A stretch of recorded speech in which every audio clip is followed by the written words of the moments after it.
Okay, go. Isa pong mahamon sa atin, sa ating pong kantungang bayan, sagot ko po, ano si Commission Philippines, ang isang napakatagal ng inaasma. So, welcome mga brother sa ating programang ito na ating pinapaglaganap. Kasama po ang Guardians Magistrate, Advocate for Democracy and Health, at ating 24K Journal, Press Media Publication. Sige po, subukan natin ang asma natin. Lakasan po ninyo. 20. Sige po. 1, 2, 3, 4, 5, 6, 7, 8, 9, 10, 11, 12, 13, 14, 15, 16, 17, 18, 19, 20. Tama na po. Baka kayo lumipad pa. Tama na. Nasa po yung pagod niyo? Wala po yun. Kasi po ang binanatan natin, yung diaphragm. The most sophisticated and fantastic form of medication. Na kahit po kartista, talagang hindi tatalban ka ng mga suntok ng kapwa kartista at judista. Kahit sumuntok pa po sa inyo iyaw yan at saka bushido o kaya jujitsu o kaya ano pa to, yung silat ng Muslim o kaya kumpu, hindi ka tatalbang. Bakit po ba? Para po kayong uminom ng Korean bag. Pilipino lang yun hindi Chinese baka pagkamalan tayong Chinese. Ano po yan? Japanese form of medication. Japanese po yan. At may kasama rin pong kumpo yun. So, gano'n po kayo na napatira ng uhaw sa oxygen bilang isa pong meron kayong asthma. Nasama na pong yun ang asthma nyo. Ano? Nasana po yung asthma nyo na parang patid na patid kayo sa hininga. Hinahabol kanina ang hininga. Parang Kanina. Parang wala na. Ilang po minuto na wala. Oo, wala na. Nanawala lang kayo sa martial arts ngayon. Wala. Yan po ang ginawa ni Yamashita. At saka ni sino ito sa China? Sino yun? Lima Hong. Lima Hong. Gano'n pa kayo napasaya ng Diyos? Diyos po yun, hindi sila yun. Hindi po yan si Lima Hong at saka si Yamashita. Namatay na yan. Ito na po si Jesus Christ. Si Allah, si Buddha at saka si Niwala tayo dyan. Marami yan. Niwala tayo dyan. One God, one nation. Wala po tayong pag-uusapan ng mga Diyos. Basta lahat po, pinupuri natin ang mahimalang nag-iisang katawan ng Diyos. One God, one nation, lagi po yan. Yun po ang dapat ipairal ng lahat na namumuno ng simbahan. Mapapunta po yan sa Europa, mapunta China, Japan, one God, one nation. Peace and security lang po sa ating mga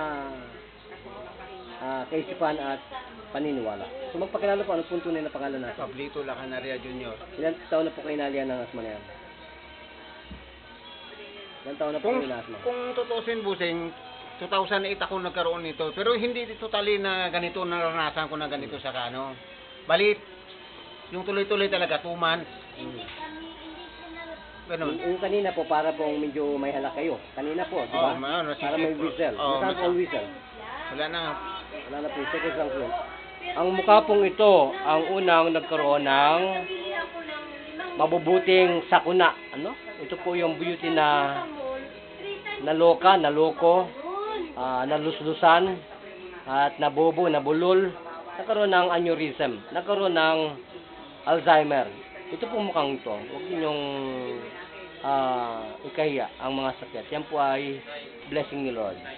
So, magpakilala po anong pong tunay na pangalan natin? Pablito Lacanaria. Ilan po yung taong gulang? 52. Ilan taon na po kayo papagamot sa doktor ninyo?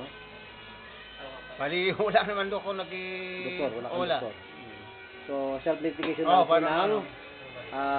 tawag natin ito, mga salbutamol. Yun lang. Visual inspectorant. So, all in all, mga ilang buwan po kayo naghihirap talaga o taon? Itong ano lang, huli lang ito, September. Mga 4 na buwan. 2 months lang, Dok. 2 months. Pinakaano lang to. So, ngayon po, ano pong pakiramdam? Talagang lugos na, wala na. Pero parang awa ng Diyos siguro. Parang Yan po yung miracle, no? Miracle po yan. Kaya sabi ko, wala tayo dyan. sabi ko nga kay sister, dalhin mo sa atin para malaman mo kung ano ang power ng Okinawan touch, no? Sawa na po ang Okinawan sa mga touch ng samurai. Mga katana nila. Sawa na sila dyan. Yan po binagsakan na ng bomba sa Hiroshima. Kaya ngayon po, hindi na bomba ang binabagsak ng Japan ngayon. Puro kabutihan na po. So listen God, mga kababayan, at tayo po'y makinabang sa nag-iisang Diyos na buhay. Yan po si Jesus Christ, si Allah, si Buddha, one God, one nation. Wala po ba kayong parting message na ipapahabol po namin, habol. karagdagan. Sana gumaling ako ganun sa tulong nyo. Saan po, sa mga kamag-anakan ninyo, sa mga katulad natin na may mga asma. Magdasal, ganun. Number one, siyempre magdasal. Kasi saka yung... Hanapin- Unang-una, ingat talaga sa sarili. Hanapin po ang tunay na mediko. Siyempre. So, kayo na po yung magmamayari ng kataas-taasang hipo at galaw ng ating judo. Yan po kasama dyan ang Wunwudo, Jinsindo, marami pa po yan. At ito po yung Yuz Guangdu. So, ang ibig sabihin po ng Guang, buhay. Meron pa po dyan Pu Guang. Marami yan eh. Ponyang, marami pong mga versus ng division ng martial arts. Gawin po kung po yun sa Chinese. No? May kasama rin po tayong konting galaw ng Tai Chi. At least meron po tayong 1/4. Yung 1/4 na nakuha po natin sa China at saka sa Korea, yan po ay pag pinagdikit-dikit natin at dinikdik, yan po yung 100% ang labas niya. So, ilang po minuto kayo gumaling? Parang kanila din. Hindi ko... Mga 30 minutes siguro. 30 minutes. Okay na po yung 30 minutes. Basta ang usapan po dyan ay kayo gumaling. Yun. Okay. Oo. Nagpapatrol po. Salamat brother at pinaunlakan po ninyo ang aming serbisyo. Nagpapatrol po at nagbabalita sa atin lahat. Ito po ang inyong lingkod, Brother June. Nagpapaalam po at muling babalik sa atin lahat. Thank you, sir. Salamat.